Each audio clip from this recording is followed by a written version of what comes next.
Now, when we talk about catacombs, we're not talking about the way Piper, my calico that we used to have, used to like do my hair for me, you know, with the paws. That's a whole other story. It's a different kind of catacombs, okay. But you don't, or at least to me, as a Hoosier, you don't think about, you know, catacombs underground here in Indiana. We've got secret passageways, and they are all under the city market, and they weren't always open to the public, but they are now, so we're gonna take you there. Ooh. Leave it to Michael Atwood to find out.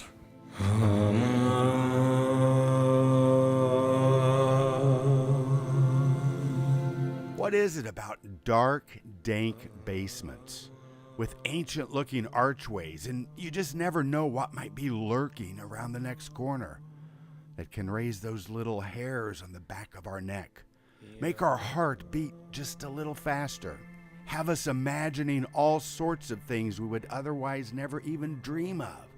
I mean, I ain't afraid of no ghost, but this place is kind of creepy.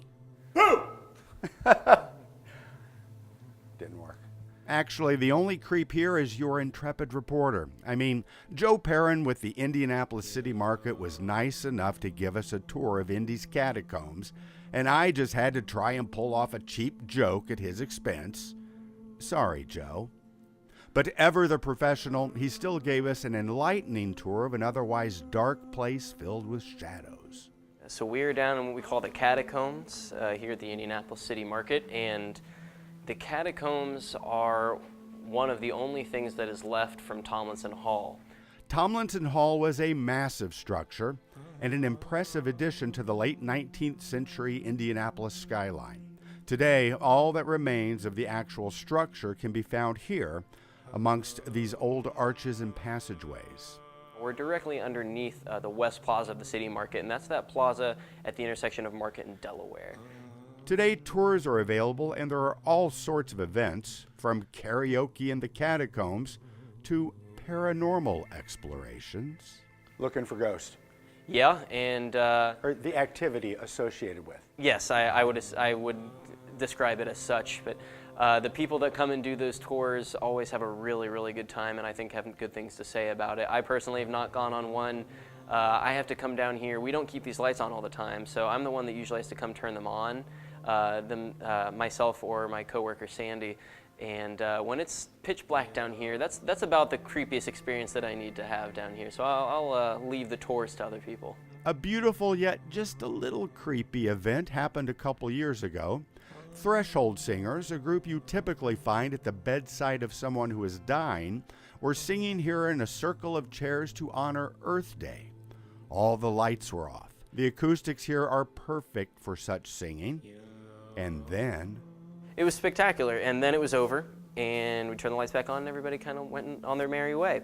A couple of weeks later, there was a tour going on down here. My boss was leading a tour, and with a private group, and somebody on the tour had a nice digital camera and thought this looked really cool and took a picture. And when they looked down at their camera, they looked in the viewfinder, and then they saw that there was the silhouette of a woman sitting in one of the chairs.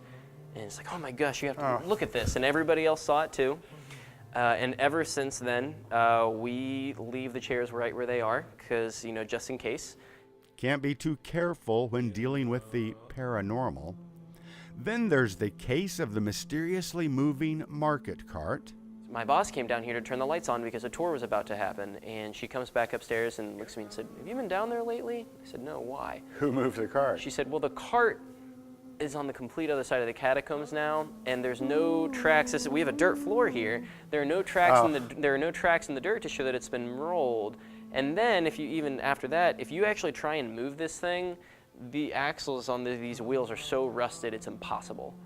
And so either somebody came down here and played a really great trick on us, or it moved on its own, or some other way.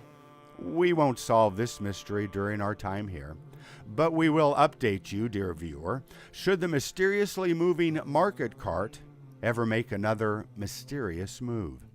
Joe Perrin, thanks so much for taking us through a not so creepy but historic walk through the City Market Catacombs. Yeah. Really appreciate it. Pleasure to do it. Thanks for coming out.